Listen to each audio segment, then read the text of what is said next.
Coucou tout le monde, bonjour et bienvenue sur ma chaîne. On se retrouve aujourd'hui pour une toute nouvelle vidéo un peu spéciale, comme vous avez pu le remarquer, donc changement de décor parce que là je suis actuellement en Irlande, précisément à Saltbridge. Donc aujourd'hui on se retrouve pour une toute nouvelle vidéo qui va être les points forts et les points faibles de l'Irlande avec la lumière du jour, mais j'aime trop, genre c'est trop beau, genre je kiffe. Si je pouvais avoir une lumière comme ça dans ma chambre, ça serait trop bien. Vous pouvez entendre du bruit, ça c'est ma pote, ou sinon ça va être la mamie qui peut débarquer à tout moment.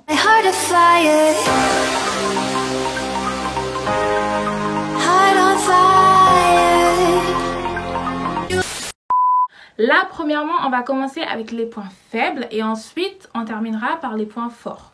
Donc, le premier point faible que j'ai noté, c'est vraiment le prix du logement. Et le logement en Irlande, c'est hyper cher. Enfin, c'est galère à trouver, mais je vais pas trop en parler parce que je vais faire une autre vidéo sur le logement. Donc voilà, n'hésite pas à aller voir cette vidéo là. Donc ça sort pas ce week-end, enfin ça sort pas le week-end prochain, mais je pense que ça va sortir le week-end d'après. Dans tous les cas, j'essaierai de te le mettre en barre d'informations si c'est sorti. Ensuite on a la nourriture. Donc faut savoir que ici au niveau de la nourriture, déjà il n'y a pas de nourriture halal pour les personnes qui sont musulmanes ou qui ne mangent pas de porc. Par contre, il y a de la nourriture végétarienne. Et autrement, je suis pas sûre, mais il me semble qu'il doit y avoir des petits shops où vous pouvez retrouver. Mais sinon, il n'y a pas de nourriture halal dans les supermarchés normales, entre guillemets. Après, en Irlande, vous pouvez retrouver aussi des magasins comme Aldi et Lidl. Il y a aussi Tesco qui est pas mal, bon il n'y en a pas en France mais c'est pas mal. Et aussi au niveau de la nourriture, ici franchement leur fromage c'est pas ouf, genre déjà il n'y en a pas beaucoup. Il n'y a pas de baguette donc c'est plus des pains de mie. Et ce qu'il faut savoir avec le pain de mie c'est que ça se périme vite. Et ça rejoint le point suivant qui sent que les choses, donc les articles se périment très vite ici. En général ça tient peut-être 1-2 semaines, mais c'est assez rare que tu puisses trouver plusieurs articles qui durent 1 mois ou 2 mois, genre c'est très différent de la France. L'avantage c'est qu'il y a beaucoup plus de produits locaux, beaucoup plus de produits bio. Donc voilà, si tu es intéressé par ça, c'est génial. Le point faible, c'est les transports. Donc il faut savoir que ici, les transports, ça coûte vraiment très cher. Rien à voir avec la TAN en France. Bon, il y a d'autres organismes que la TAN en France, mais enfin, c'est pour te donner un exemple. Donc ici, par exemple, à chaque fois que tu montes dans le bus, tu dois soit payer avec j'allais dire des coins, mais bref, c'est pas français. Soit tu payes avec des pièces, soit tu as un abonnement, donc une carte. Je vais te montrer un peu, moi, à quoi ça ressemble, genre pour te donner une idée. Il y a la photo, là il y a le truc, et là tu as le code, et là tu as ton nom, prénom. Et voilà, genre ma photo, c'est ça, je sais pas si on voit bien. Mais bref. Donc voilà, donc soit tu as une carte comme ça ou tu payes avec des espèces. Mais ce qu'il faut savoir c'est qu'à chaque fois que tu montes dans le bus ou dans le tram, tu bipes. Et à chaque fois que tu bipes, bah il y a de l'argent qui part. Je te recommande, si tu viens en Irlande pour des études, je te recommande fortement de prendre l'abonnement étudiant. Je mettrai également le lien en barre d'informations. Ou sinon tu peux prendre une Leap Card normale pour les adultes ou pour les enfants. Du coup, les points forts de l'Irlande. Premièrement, ils sont très accueillants, ils sont très gentils. Par exemple, au niveau de la police, genre la police est très gentille, très ouverte. Genre tu peux leur demander facilement des informations. Bon, je fais beaucoup de comparaisons, mais bon, c'est pour te donner une idée. Par exemple, en France, lorsqu'on voit visuellement comme ça la police, ils sont beaucoup plus fermés, ils sont beaucoup plus sérieux. T'as l'impression que tu peux pas leur demander des informations, alors que ici, ça n'a rien à voir. Et en plus, en général, surtout au centre-ville, il y a un peu la police partout dans le quartier. Tu vas croiser la police, surtout le soir, donc c'est rassurant, surtout pour les filles. Et aussi, ils sont très ouverts d'esprit quand même sur certains points. Ce que je souhaiterais préciser également, c'est que c'est un pays très religieux. Donc ici, ils croient en Dieu. Donc c'est la religion chrétienne qui règne.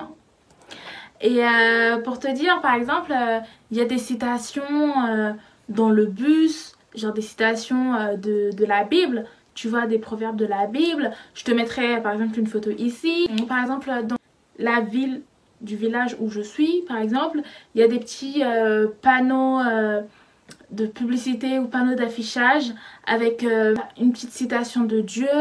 Enfin, vraiment, genre, c'est un pays assez croyant. Et même au centre-ville, il y a plein de symboles religieux. Donc, un autre point fort, c'est le chocolat. Franchement, le chocolat ici, c'est trop bon. Je dirais qu'ils produisent un chocolat qui est meilleur qu'en France. Un autre point fort, c'est que les magasins se ferment très tard, ou voire certains qui ne se ferment pas, qui fonctionnent 24 heures sur 24. Mais en tout cas, ça se ferme très tard. Par exemple, pour te donner une idée, à Selfridges, le Aldi, il se ferme à 22 h. Et pareil pour Lidl. Ouais, Lidl aussi, je crois que ça ferme à 22 h ou 21 h 30. Enfin, je dirais entre 21 h 30 et 23 h. Et ensuite, après, il y a d'autres magasins qui ferment encore plus tard, comme le Tesco. Et puis, voilà, il y a d'autres magasins aussi, genre le McDo, par exemple, c'est ouvert au milieu de la nuit. À 1 h du matin, tu peux aller au McDo. Ça, c'est trop bien, genre, c'est trop génial. Et ensuite, bah, l'avantage aussi, c'est qu'il y a des bus de nuit. Par contre, au niveau de Selfridges et Lucan, ouais, mais plutôt Selfridges, bah en fait, les bus de nuit, ils passent que le vendredi, le samedi et le dimanche, je crois. Mais en tout cas, le jeudi soir, en tout cas, il n'y a pas de bus de nuit. Si tu vas au centre-ville ou si tu comptes rentrer tard le soir, il faut prévoir de la monnaie, hein, il faut prévoir de l'argent pour le taxi. Parce que le soir, à partir de 23 h, minuit, il n'y a plus de bus. C'est fini.